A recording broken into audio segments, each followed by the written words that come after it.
masters. So he said, he bringeth low and he lifted up. And what else it said? Verse 8, start there again. He rises up the poor out of the dust. See, he rises up the poor out of the dust. Because if you poor now, but long as you do God's will, he going to give you the riches in the end when his kingdom comes. That's what he said, heirs of the kingdom in James 2 and 5. Go ahead. And lifted up the beggar from the dunghill. He lifted up the beggar from the dunghill. Go ahead. To set them among princes. Like it called Lazarus a beggar, but in the end he got the good reward. But he was a beggar. He didn't have nothing in this life. And he wasn't striving to get nothing. He had his priorities straight. He was striving to do God's will. He bringing him from the dunghill to set him where? Among princes. And to make them inherit the throne of glory. To inherit. We keep reading about it. He said in James 2 and 5, he have chosen the poor, rich in faith, and heirs of the kingdom. Heir and to inherit is the same thing. And inherit the throne of glory. That's what he's going to do for the poor. So just don't worry about trying to be rich. Worry about doing God's will. Go ahead. For the pillars of the earth are the Lord's. He run it all. Go ahead. And he has set the world upon them. Okay, let's go to Psalm 37. Psalm 37. And we're going to see that this should be your goal. This what your priority should be, is to do God's will.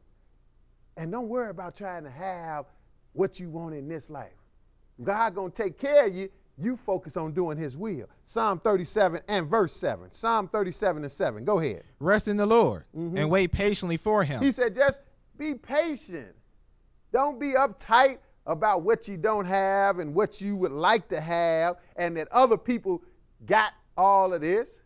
He said, you ain't got to be greedy and covetous. Just wait patiently for him. Go ahead. Fret not thyself because of him who prospereth in his way. See, don't fret yourself, even with the prosperity preachers. They prospering right now, but I know the end of the story. I know what's going to happen to them, and I know what's going to happen to those that are poor, that do God's will, that fear him and keep his commandments. He says, so don't fret yourself. Don't worry about him that prosper in his way. See, the only reason we're talking about this because we want to show you what your priorities should be, that you don't get caught up by this false teaching. The Bible is warning you of it. First of all, he said he done chosen the poor of this world. So if you're a prosperity preacher, you are already a step away. But go ahead. Because of the man who bringeth wicked devices to pass. Cease from anger and forsake wrath. Fret not thyself in any wise to do evil. That's what your concentration got to be on. Go ahead. For evildoers shall be cut off. That's what's going to happen to evildoers. Go ahead. But those that wait upon the Lord, they shall inherit the earth. See, those that wait upon the Lord, you're going to get that inheritance. But you got to wait on it. You got to be patient. You can't be uptight about trying to have prosperity now. Because then you ain't focusing on the Lord. You're not focusing on the Lord. Go ahead. For yet a little while, and the wicked shall not be. Yea, thou shalt diligently consider his place, and it shall not be. But the meek shall inherit the earth. But the meek shall inherit the earth. There go that word again, inherit. But he's talking about the meek. He didn't talk about the prosperity ministers going to inherit the earth. He said the meek shall inherit the earth. Let's go to Matthew, the 5th chapter, and see what Jesus had to say about this. And also it said the meek shall inherit the earth and delight themselves in the abundance of peace. See, we're looking for a peaceful kingdom to come. See, it's not here yet. Matthew, the 5th chapter.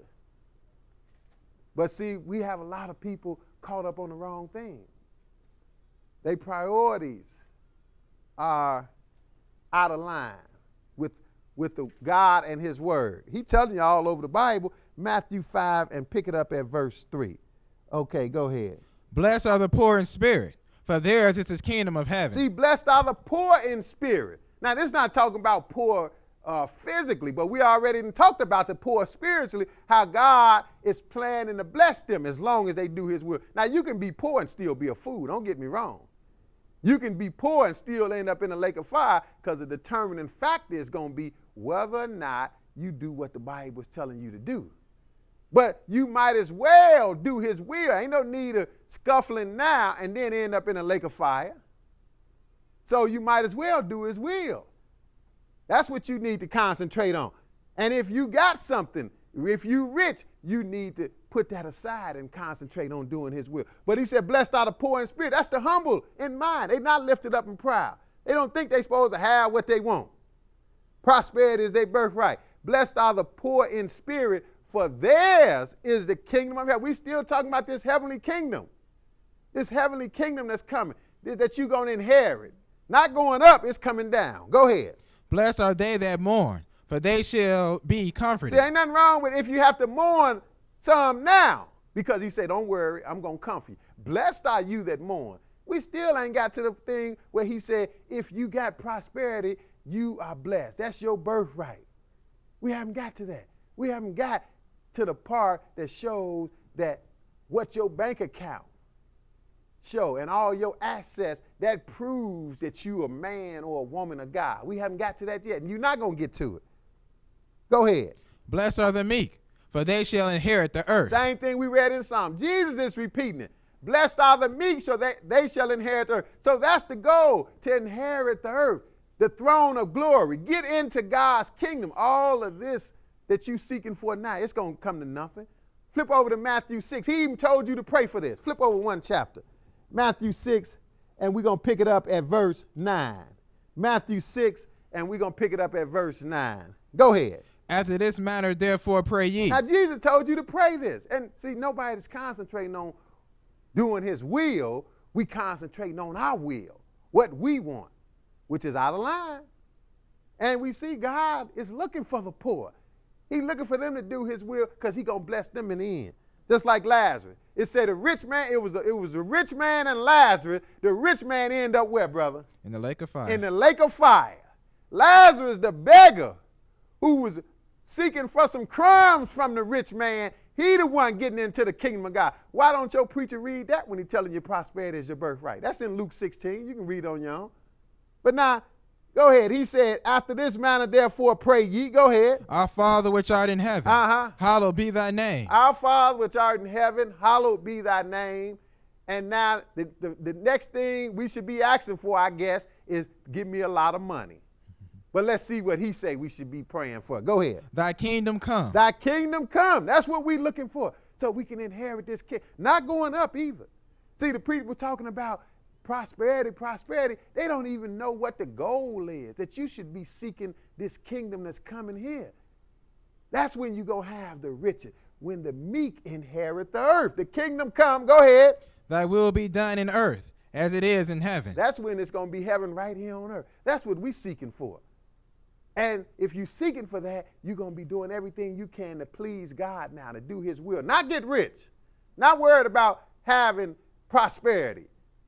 You're going to be doing his will. He said, thy will be done in earth as it is in heaven. But now skip down to verse 19, because I want you to listen to Jesus. If you don't believe nobody, if you don't believe what James said, or what Hannah said in Samuel, or what David said in Psalm, you got to believe Jesus. This is the one you're supposed to be following or trying to be like. Let's see what he say about all the prosperity ministers that's flooding the landscape. Skip down to verse 19 and go ahead, brother. Lay not up for yourselves treasures upon earth. Oh, don't lay up for yourselves treasures upon earth. See, you gotta humbly wait on the Lord and serve him until his kingdom comes. Then you're going to inherit the earth. But don't worry about it now. Don't lay up for yourselves treasures on earth.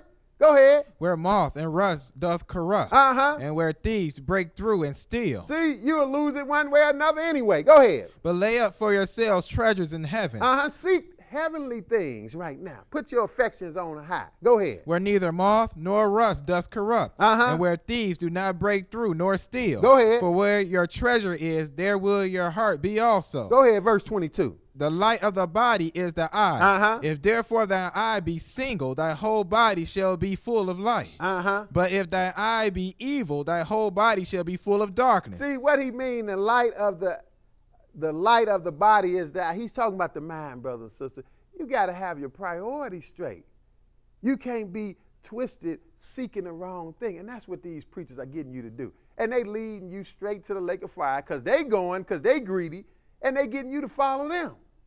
So he said, look, you got to have your mind made up what's important to God and follow that.